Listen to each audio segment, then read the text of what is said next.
अस्सलामुअलैकुम, welcome to our channel Creative Tips. मेरा नाम है फवाद अहमद और आज की क्लास में हम पढ़ने वाले हैं scale tool, share tool and reshape tool. ये बहुत ज़्यादा माइनर से टूल्स हैं, लेकिन ट्रस्ट मी इनका बहुत ज़्यादा जगहों पे इस्तेमाल है। ये बिल्कुल छोटे छोटे से टूल्स हैं, लेकिन इनका बहुत ज़्यादा इस्तेमाल होता है। अगर आप इस वीडियो को, इस क्लास को कंप्लीट देख लेते हैं, तो इन फ्यूचर आपको इन तीनों टूल्स के ऊपर कोई भी जो है प्रॉब्लम नहीं आएगी। मेक श्योर कि ये इस क्लास को आप कंप्लीट देखें ताकि आपको ये तीनों टूल्स जो हैं वो आसानी से समझ आ सकें। Any further do, let's get started.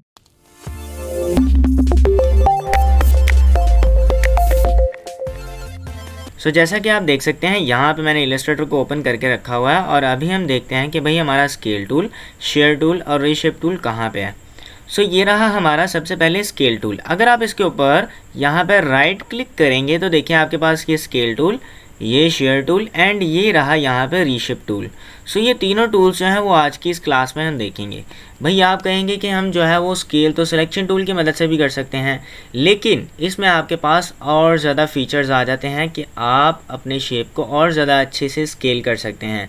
उसके अलावा आप अपने शेप्स को रीशेप कर सकते हैं। जिस तरह कि यहाँ पे एक टूल का नाम है रीशेप, मीन्स आप अपने शेप को रीशेप कर सकते हैं, एक नया शेप उनको बना सकते हैं। ठीक है, उसके बाद शेयर टूल की मदद से हम कुछ शेयर के इफेक्ट्स अप्लाई कर सकते हैं। यहाँ पे अभी देखें, फॉर नाउ मैं क्या करता हूँ कि भाई यहाँ पे एक रेक्टेंगल ले लूँगा। ठीक है, मैं शिफ्ट दबा के यहाँ पे एक स्क्वायर ले लेता हूँ।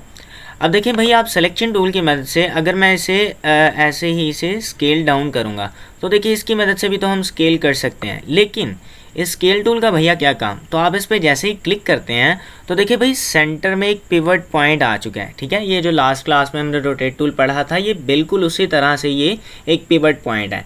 ये देखिए सेंटर में पिवट पॉइंट आ चुका है। अब भाई जब आप किसी भी स्केल मतलब किसी भी आप शेप को स्केल अप या स्केल डाउन करते हैं तो उस सेंटर पॉइंट के अकॉर्डिंगली जो है वो मेरा शेप स्केल अप या स्केल डाउन होता है। इस स्केल टूल की मदद से हम अपना सेंटर पॉइंट चेंज कर सकते हैं। लेट्स से मैं चाहता हूँ भाई मुझे टॉप लेफ़्ट कॉर्नर पे अपना सेंटर पॉइंट सेट करना है, तो मैं स्केल टूल को इस्तेमाल करके अपना जो सेंटर पॉइंट है वो टॉप लेफ़्ट पे लेके जा सकता हूँ। कैसे, यहाँ पे देखिए अभी ये मेरा जो पिवट पॉइंट है, इट मीन्स आप ये कंसिडर कर लेंगे भाई ये मेरा सेंटर पॉइंट है। मैं इसको लेके जाना चाह रहा हूँ यहाँ पे। अब देखें, अब अगर यहाँ पे मैं अपने शेप को स्केल डाउन करूँगा तो वो जहाँ पे मेरा पिवट पॉइंट सेट है वो उसके लिहाज से ही यहाँ पे छोटा या बड़ा होगा शेप। ठीक है, तो देखें यहाँ पे अब जहाँ पे मेरा पिवट पॉइंट है ना, बिल्कुल उसके हिसाब से ये मेरा जो शेप है ये स्केल अप और स्केल डाउन हो रहा है। ठीक है, अगर मैं शिफ्ट दबा दूंगा तो ये यहाँ पे प्रॉपरली जो है उस पॉइंट के अकॉर्डिंगली ये स्केल अप और स्केल डाउन होगा। अच्छा, एक और बात, आप यहाँ पे अपने शेप को हॉरिजॉन्टली और वर्टिकली भी जो है इस पिवट पॉइंट के अकॉर्डिंगली मूव कर सकते हैं। लेट्स से कैसे, ये देखें भाई, लेट्स से आपने अपना पिवट पॉइंट यहाँ पे सेट किया हुआ है। ठीक है, अब आप इसे क्या करना चाह रहे हैं, आप इसे यहाँ पे हॉरिजॉन्टली भी मूव कर सकते हैं, लेकिन ये आपका किस के अकॉर्डिंग होगा, वो जो आपने पिवट पॉइंट सेट किया हुआ है ये उसके अकॉर्डिंगली ही यहाँ पे इसकी जो विड्थ है वो इंक्रीज़ होगी। ठीक है, लेट्स से आप सिर्फ और सिर्फ अगर हाइट पे काम करना चाह रहे हैं तो आप हाइट पे भी काम कर सकते हैं, लेकिन अभी भी ये उस पिवट पॉइंट के अकॉर्डिंग ही इसकी जो हाइट है वो इंक्रीज़ करेगा। अगर मैं हाइट को डिक्रीज़ करता हूँ तो ये इस पिवट पॉइंट के अकॉर्डिंग ही इसकी जो हाइट है वो डिक्रीज़ करेगा। ठीक है, अगर मैं साथ शिफ्ट दबा देता हूँ तो ये देखें बिल्कुल अब ये स्मूथली काम करेगा। ठीक है, और अगर विड्थ के बारे में बात करें तो ये भी स्मूथली काम करेगा। ठीक है, अगर मैं इसी शेप के अंदर रहते हुए इसका स्केल अप करना चाह रहा हूँ तो देखिए वो इस पिवट पॉइंट के अकॉर्डिंग ही इसका स्केल अप करेगा एंड स्केल डाउन करेगा। अभी मैं इसका जो है वो स्केल थोड़ा सा अप कर देता हूँ, इसका साइज़ थोड़ा सा बढ़ा लेते हैं। ये देखिए, अब मैं क्या करना चाह रहा हूँ कि भाई आपको पता होगा कि कंट्रोल डी अगर हम करते हैं तो हम अपने एक स्टेप को दोबारा रिपीट करते हैं। ठीक है, अभी देखिए मैं क्या करता हूँ, मैं अपना पिवट पॉइंट सेट कर लेता हूँ लेट्स से यहाँ पे। ठीक है, अब मैं अगर इसको छोटा करूँगा मतलब इसको स्केल डाउन करूँगा साथ में मैं आल्ट दबा लेता हूँ। आल्ट की मदद से आपको पता है कि भाई हम एक कॉपी ले सकते हैं किसी भी शेप की। ठीक है, तो आल्ट मैंने दबा लिया। ठीक है, अब ये देखिए इसकी कॉपी क्रिएट कर रहा है और कहाँ पे, इस पिवट पॉइंट के अकॉर्डिंगली। ठीक है, जैसे ही मैं अपने बटन रिलीज़ करूँगा वो उस पिवट पॉइंट के अकॉर्डिंगली मेरी एक कॉपी आ जाएगी। अब मैं चाह रहा हूँ भाई इसी प्रोसेस को मैं रिपीट करता जाऊँ, तो हम क्या करेंगे, कंट्रोल डी का शॉर्टकट यूज़ करेंगे। इसकी मदद से क्या होगा कि अभी मैंने स्टेप क्या किया है कि मैंने अपने शेप को उस पिवट पॉइंट के अकॉर्डिंगली थोड़ा सा छोटा किया है। तो मैं इसी स्टेप को दोबारा रिपीट करना चाह रहा हूँ, तो मैं क्या करूँगा, मैं यहाँ पे कंट्रोल डी प्रेस करूँगा। तो ये क्या करेगा, ये मेरे उसी स्टेप को दोबारा अगेन एंड अगेन रिपीट करता जाएगा। देखिए कंट्रोल डी मैं प्रेस करता जाऊँगा एंड ये मेरे उसी स्टेप को जो है वो रिपीट करता जाएगा, ठीक है। एंड अब हम नेक्स्ट जो है वो इसको कुछ और फर्दर चीज़ों पे अप्लाई करते हैं। लेट से मैं क्या करता हूँ भाई, यहाँ पे ये वाली जो सारी शेप्स हैं इनको पकड़ के डेल कर दूँगा। एंड नेक्स्ट हम क्या करते हैं, यहाँ पे लेट से मैं एक राउंडेड रेक्टेंगल ले लेता हूँ, ठीक है। एंड इस राउंडेड रेक्टेंगल के अंदर मैं क्या करता हूँ भाई, यहाँ पे स्ट्रोक जो है वो मैं नन कर लूँगा। एंड इसके ऊपर हम फिल रखेंगे लाइट, ये लाइट स्काई या आप कह लें हल्का स्काई कलर, ठीक है।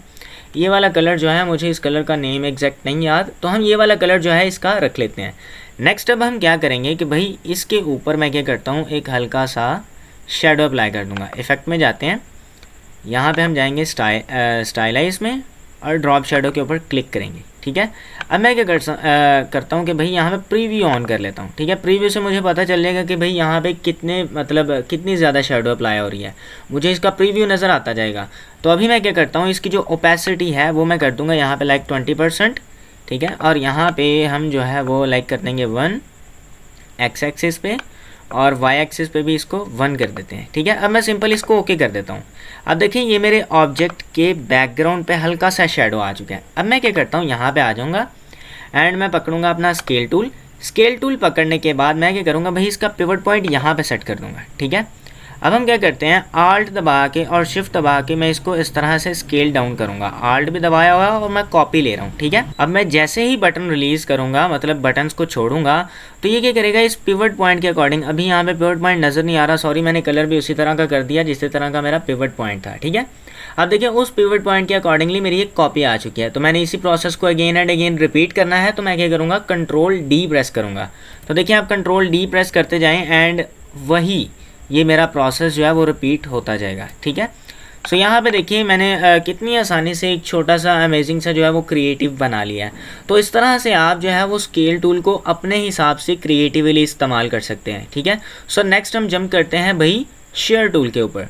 शेयर टूल किस तरह से काम करता है, सो फॉर एग्जांपल मैं क्या करता हूँ, इन सभी शेप्स को पकड़ के डेल कर दूंगा। एंड नेक्स्ट मैं क्या करता हूँ भाई, यहाँ पे मैं एक लाइक ये शेप बना लूँगा, ठीक है। और अब हम जो है इसका कलर लेट से रख लेते हैं ये वाला लाइक रेड। एंड मैं क्या करता हूँ भाई, यहाँ पे हम इसकी कॉपी लेंगे। ये मैंने एक कॉपी ले ली। अब मैं इसी स्टेप को रिपीट करना चाह रहा हूँ, तो मैं फिर से कंट्रोल डी प्रेस करूँगा, ठीक है। तो मैं कंट्रोल डी प्रेस करता जाता हूँ यहाँ पे। अब हम क्या करेंगे, इन सभी को पकड़ेंगे, इन सभी की मैंने सिलेक्शन ली, इन सभी को पकड़ लिया। आल्ट दबा के मैं इसकी एक नीचे की तरफ कॉपी लूँगा और इसी प्रोसेस को मैंने रिपीट करना है, तो मैं दोबारा कंट्रोल डी प्रेस करूँगा, ठीक है। अब देखिए मैं क्या करता हूँ, मैं इन सभी शेप्स को पकड़ लूँगा। अगर मैंने इन सभी शेप्स को यहाँ पे यहाँ पे मैंने इनको शेयर करना है। शेयर क्या होगा कि भाई हम इनको थोड़ा सा टेढ़ा इस तरफ कर सकते हैं, इस तरफ या ऊपर की तरफ कर सकते हैं या नीचे की तरफ कर सकते हैं यूजिंग शेयर टूल। तो मैं यहाँ पे देखिए अभी क्या करता हूँ, राइट क्लिक करके मैं शेयर टूल को पकड़ लूँगा, ठीक है। अब देखिए पिवट पॉइंट कहाँ पे आ रहा है, सेंटर में। यहाँ पे मैं क्लिक कर देता हूँ ताकि भाई यहाँ पे ही मेरा पिवट पॉइंट रहे। अब देखिए मैं किसी भी एक पाथ को पकड़ के मूव करूँगा तो ये क्या होगा, यहाँ पे मेरी शेप जो है वो अमेजिंगली एक पर्सपेक्टिव के अंदर यहाँ पे थोड़ा सा आप कह लें रोटेट होना स्टार्ट हो जाएंगी, ठीक है। देखिए यहाँ पे आके लेट से मैं अपने बटन्स को रिलीज़ कर देता हूँ, तो देखिए यहाँ पे जो मेरी सारी की सारी शेप्स हैं वो शेयर हो चुकी हैं। इट मीन्स थोड़ा सा रोटेट हो चुकी हैं इन सम पर्सपेक्टिव, ठीक है। सो आप इस तरह से कुछ अमेजिंग चीज़ें बना सकते हैं। लेट से आपने कुछ एक फ्लैट जो है वो नीचे फर्श बनाना है यूजिंग द वेक्टर्स, तो आप बना सकते हैं, ठीक है। So it's very easy and very useful tool. So make sure कि आप इसको देखिएगा एंड इसको अपने पर्पस के हिसाब से इस्तेमाल कीजिएगा, ठीक है। सो अभी मैं कंट्रोल जेड करता हूँ। अब देखिए इसका इस्तेमाल तो ये था, लेकिन मैं अगर यही काम अपने स्केल टूल की मदद से करता हूँ, ठीक है। देखिए यहाँ पे और अगर मैं यहाँ पे इन सभी को स्केल करता हूँ तो ये सारी जो शेप्स हैं मेरी स्केल होंगी, ठीक है। सारी ये मेरी शेप्स यहाँ पे स्केल हो रही हैं, किसके अकॉर्डिंगली, एक पिवट पॉइंट के अकॉर्डिंगली। देखिए मैं शिफ्ट दबा देता हूँ तो ये प्रोपोर्शनली यहाँ पे इंक्रीज़ होना स्टार्ट हो जाएंगी, ठीक है। ये देखिए लेट से मैं इनकी हाइट बढ़ा रहा हूँ। अगर मैंने इनकी विड्थ बढ़ानी है तो देखिए ये मेरी शेप्स प्रोपोर्शनली बहुत ज़्यादा बड़ी हो जाएंगी, ठीक है। सो अभी कंट्रोल जेड करते हैं एंड शेयर टूल भाई इतना सा था, बहुत आसान टूल है, आप इसको क्रिएटिवली इस्तेमाल कर सकते हैं। नेक्स्ट हम पढ़ते हैं रीशेप के ऊपर। अब रीशेप क्या करता है कि मेरी डिफरेंट रेक्टेंगल्स को, सर्कल्स को एक नई शेप क्रिएट करने में मदद करता है। सो अभी मैं सारी शेप्स को डल कर दूंगा। नेक्स्ट लेट से हम पढ़ेंगे यहाँ पे रीशेप टूल। ठीक है, मैं क्या करता हूँ भाई, यहाँ पे एक ना रेक्टेंगल ले लूँगा इस तरह से। अब देखिए आप चाह रहे हैं कि भाई यहाँ पे हम एक एंकर पॉइंट ऐड करें, फिर उसके अंदर कर्व हैंडल्स ऐड करें, फिर डायरेक्ट सिलेक्शन टूल की मदद से उन कर्व हैंडल्स को मूव करें। तो ये तो भाई 3 स्टेप्स में काम होगा, लेकिन अगर यही जो काम है वो एक स्टेप में हमारा हो जाए तो ये हमारे लिए कितना ज़्यादा आसान काम हो जाएगा। लेट से देखें, अगर मैं क्या करना चाह रहा हूँ, यहाँ पे एक pivot point anchor point add करना चाह रहा हूँ, तो मुझे क्या करना पड़ेगा, सबसे पहले इस शेप को सेलेक्ट करना पड़ेगा। तो फिर उसके बाद मुझे राइट क्लिक करके यहाँ पे ऐड एंकर पॉइंट टूल पकड़ना पड़ेगा। ये मैंने सेलेक्ट कर लिया। अब आप इस पाथ के ऊपर क्लिक करेंगे तो एक यहाँ पे एंकर पॉइंट ऐड हो जाएगा। ठीक है, अभी इसमें कर्व नहीं है, ये सिंपल एंकर पॉइंट है। अब इसमें मैंने क्या करनी है, कर्व्स ऐड करनी है, तो दोबारा मुझे क्या करना पड़ेगा, यहाँ पे एंकर पॉइंट टूल पकड़ना पड़ेगा। ठीक है, इसको हम सेलेक्ट करेंगे एंड क्लिक करके ड्रैग कर देंगे। ठीक है, सो हमारी यहाँ पे कर्व्स आ जाएंगी। अब हम डायरेक्ट सिलेक्शन टूल की मदद से यहाँ पे इस एंकर पॉइंट को मूव करेंगे। सो ये मैंने काम किया 3 स्टेप्स के अंदर। अगर यही काम मैं एक स्टेप के अंदर करूँ तो भाई it's very easy and very useful. ठीक है, सो ये हमारे काम को और ज़्यादा आसान कर देगा। तो ये जो 3 स्टेप्स वाला काम हम एक स्टेप में करेंगे वो हम करेंगे रीशेप को इस्तेमाल करते हुए। ठीक है, सो देखें भाई ये रीशेप टूल आपका कितना ज़्यादा यूज़फुल टूल है। सो अभी देखिए मैं यहाँ पे राइट क्लिक करूँगा और मुझे चाहिए रीशेप टूल। ठीक है, इसको पकड़ते हैं एंड मैं क्या करता हूँ, अभी यहाँ पे मेरी कोई पाथ नहीं सेलेक्ट, तो मैं सबसे पहले क्या करता हूँ, डायरेक्ट सिलेक्शन टूल से ये वाली पाथ सेलेक्ट कर लूँगा। अभी ये वाली मेरी पाथ सेलेक्ट है, ये वाली लाइन, ये जो लाइन है ये मेरी अभी सिलेक्टेड है। ठीक है, बाकी मेरी पूरी शेप नहीं सिलेक्ट, कोई एंकर पॉइंट नहीं सिलेक्ट, कोई और मेरी यहाँ पे पाथ नहीं सिलेक्ट, सिर्फ और सिर्फ ये वाली पाथ अभी सिलेक्टेड है। ये मैंने सेलेक्ट कर ली। नेक्स्ट हम पकड़ेंगे रीशेप टूल। अब मैं इस पर सिंपल क्या करूँगा, जैसे ही हम लाइन के ऊपर आएंगे, देखिए मेरे टूल के साथ एक छोटा सा यहाँ पे बॉक्स आ रहा है। इट मीन्स अब हम एक लाइन के ऊपर हैं और अब मैं इस पर एक एंकर पॉइंट ऐड कर सकता हूँ। सो जैसे ही क्लिक करेंगे ये देखिए मेरे पास एंकर पॉइंट आ गया विद कर्व हैंडल।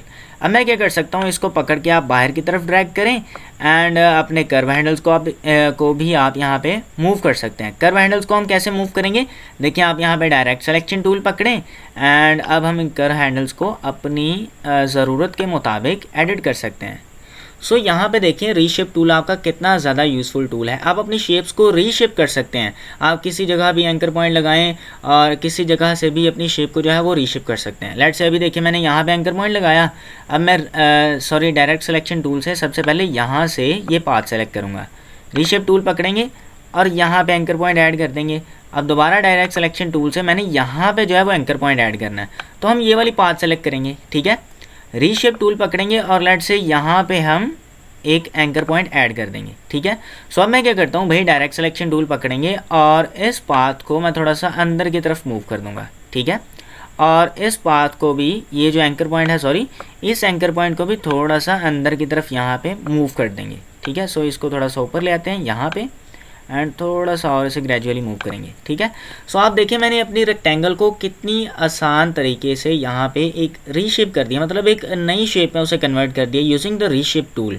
सो मैंने काफ़ी डिटेल से समझाया। आई होप आपको ये पूरी क्लास देखने के बाद इन तीनों टूल्स पे कोई मसला नहीं आएगा, कोई प्रॉब्लम नहीं आएगी। सो अगर ये वीडियो आपको पसंद आई है तो प्लीज़ लाइक करें, शेयर करें दोस्तों के साथ, और अगर अभी सब्सक्राइब नहीं किया तो प्लीज़ सब्सक्राइब करें। Thank you.